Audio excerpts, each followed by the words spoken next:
Recounting my memories from last year, what happened with the coronavirus thing.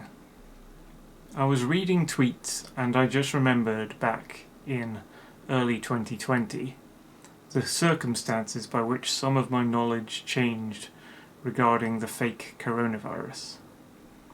I read news separate from TV. The left had already made me drop that from second-hand sources and Twitter and YouTube vids about the virus.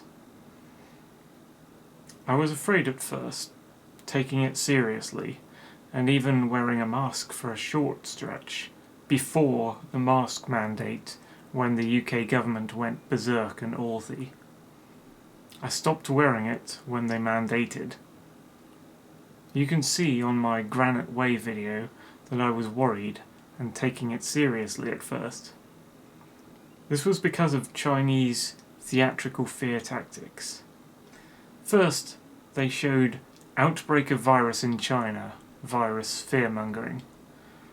Like the bird flu and swine flu before it.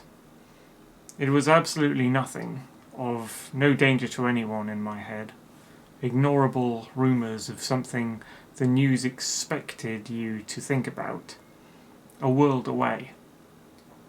Then, they used succouring fear tactics and made it seem more credible. I can't quite remember the exact timeline of those early events, but I remember a few things.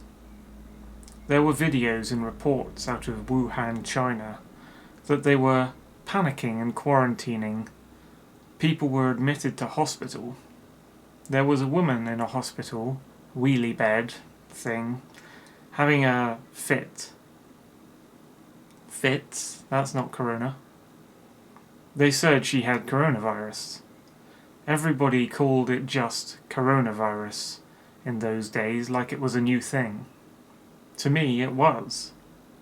Although I had read the term before in passing in New Scientist, before it went full leftist and I gave up buying it. There were a lot of scare stories in China that sounded real, but honestly it was probably actors and staged media footage.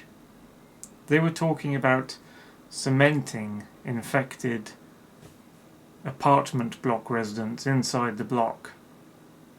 My thoughts were less, oh, it must be very contagious then, and more like, why would the government be so evil?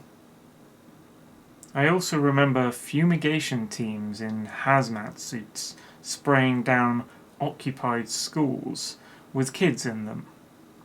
The fumigation thing appeared later in other countries like Romania. A bunch of things happened here at this time that I can't fully remember, but there was something to do with the death of an animal herd. Then the fear-mongering got tangible with the "it kills, it could spread" narrative, as it was reported to have arrived in Milan, Italy, from Wuhan travellers to Italy. They started saying the elderly were dying en masse, and students in their 20s had got it. That was the first lockdown. They posted pictures of an empty Venice, normally packed with tourists.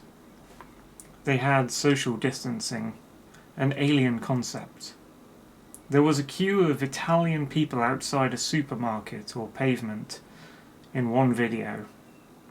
It stretched around the block because the people were all standing with a huge gap, 2 to 6 meters, between each other. Never thought that would happen to me, but it sort of did. The Italian reports were talking about unbelievable things. Mass graves dug for bodies. I was shocked, and took none of it seriously. The disbelief and disconnect from reality was so grand. I started evidence hunting for everything I could. About every assertion made, and every event that popped up. It was after Natalie and Larkfield It was so unreal, and I had such a firm grasp of what reality, even the worst kind created by the left or ISIS, could look like, that I was already looking for signs of a ploy. Everything they were saying on news, that I knew I couldn't trust long before this, I was inoculated against it, was too extravagant and dramatic.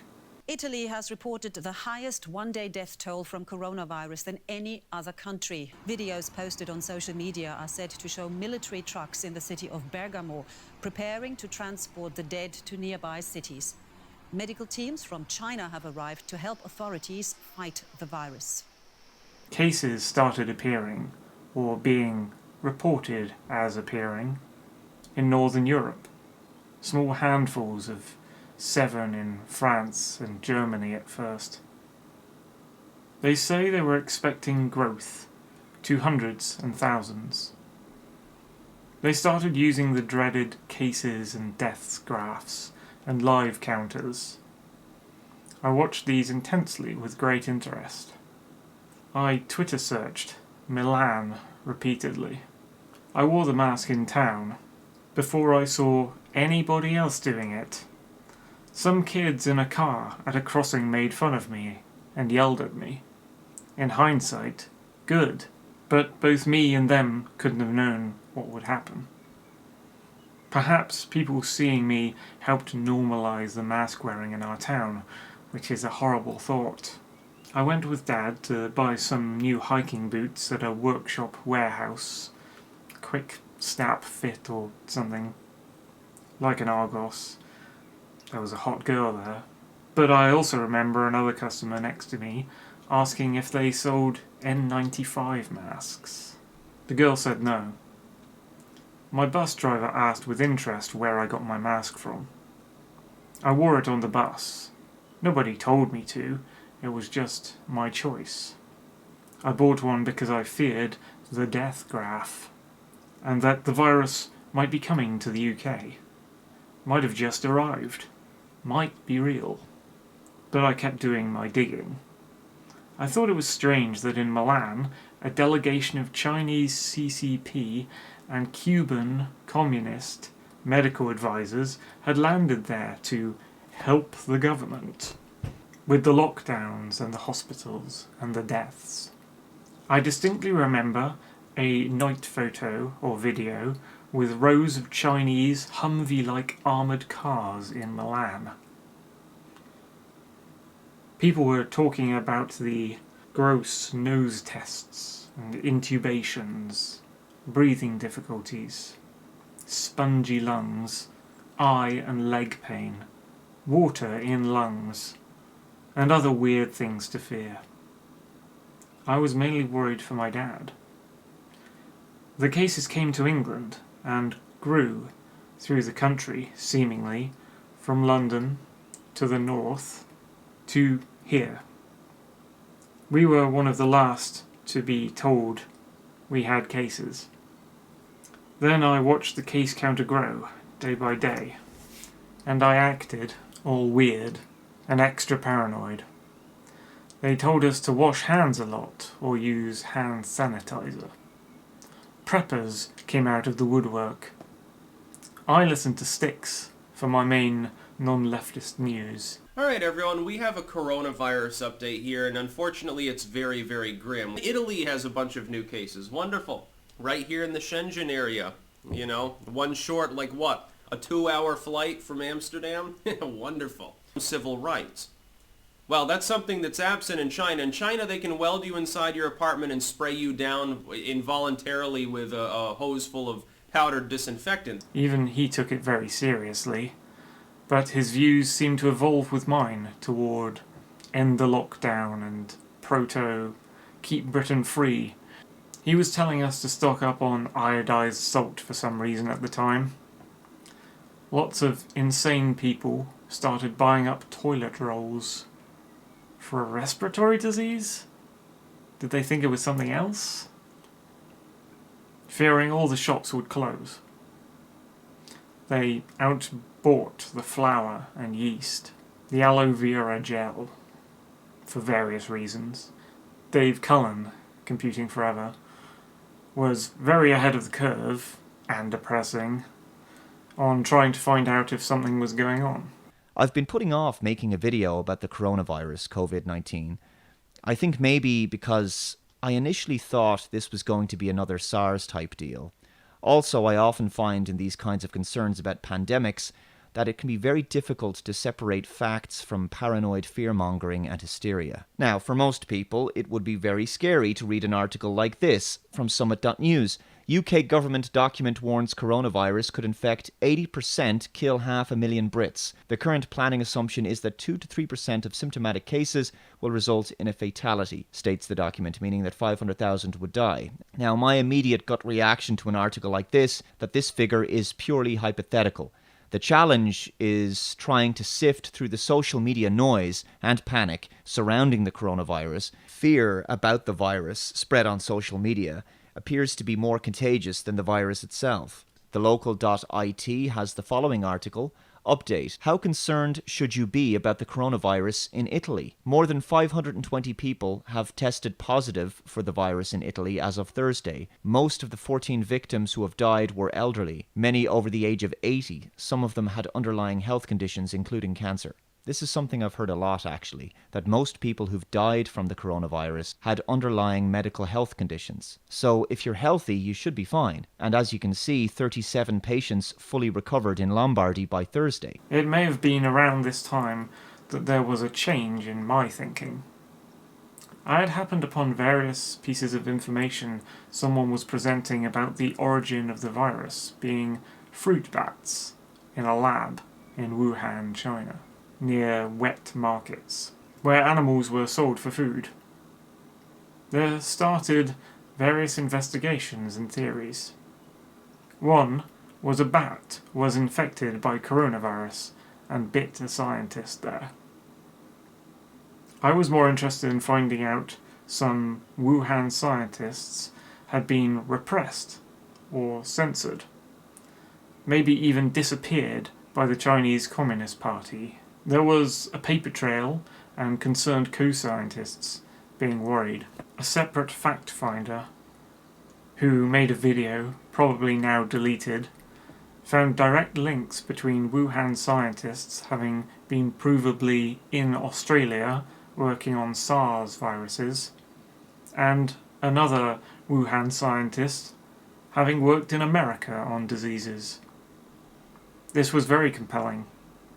The conclusions drawn by the investigator was that this terrible thing that could kill Chinese people, to fall flat on their face in the street, could have been an engineered disease bioweapon, made by China from West-stolen components and research to be used by the CCP against its enemies in future warfare.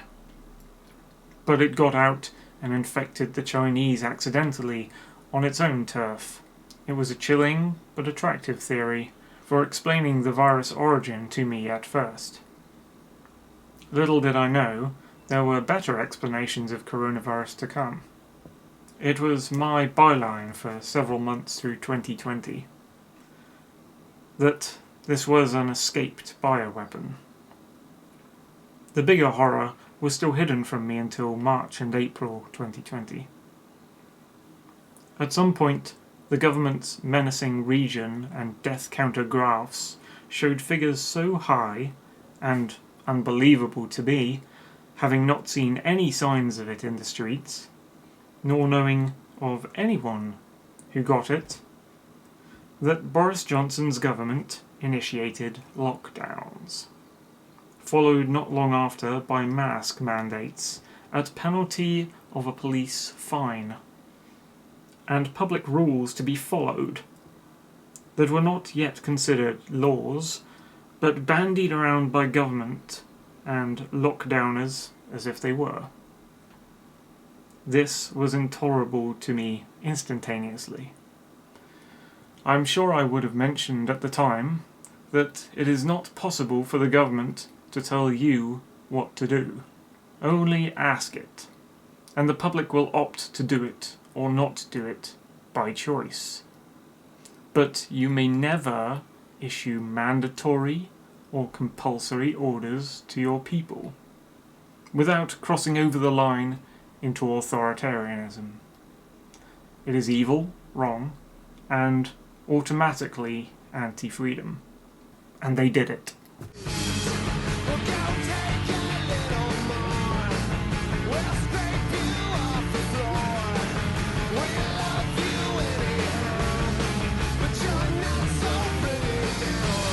I stopped wearing the mask almost instantly. I began relying on my mum for transport to work when the bus drivers started imposing, "You should be wearing a mask," and not letting me on, like a second-class citizen. I did not yet use the lanyard. Then came the evil enforcement of these rules, which would finally erase the legitimacy of the police force in UK as police. Many videos started circling the internet of public filming as police entered their homes, fined them, ordered them off their own gardens, arrested them, or approached them in groups on the street for acting normally. A town on the verge of full local lockdown. But if you thought because of that it would be quiet, think again. I see that all your staff are wearing masks. They're all wearing masks. Officers are carrying out COVID-19 security checks. Also, when they come into the shifts, Yeah, we have a staff screening COVID-19. yeah, that's excellent. That's excellent. Building this relationship is crucial because the officers tell us that even in a town where cases are going up, the public sometimes won't listen.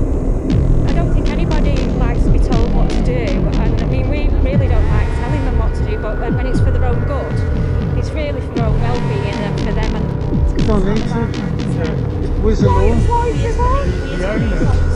Oh wait, are you going to cover your face? Hey, listen, you're doing your job now. I'm leaving you alone, wait.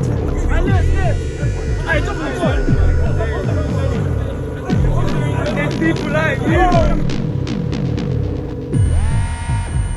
Guidelines is not made, it's not a law.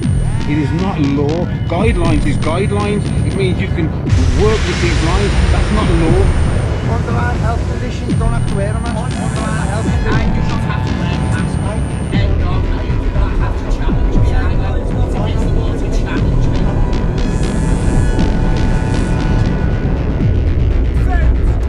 I do not consent. Hey, you can grab me. Who the fuck are you grabbing? Bro, get off me. Medical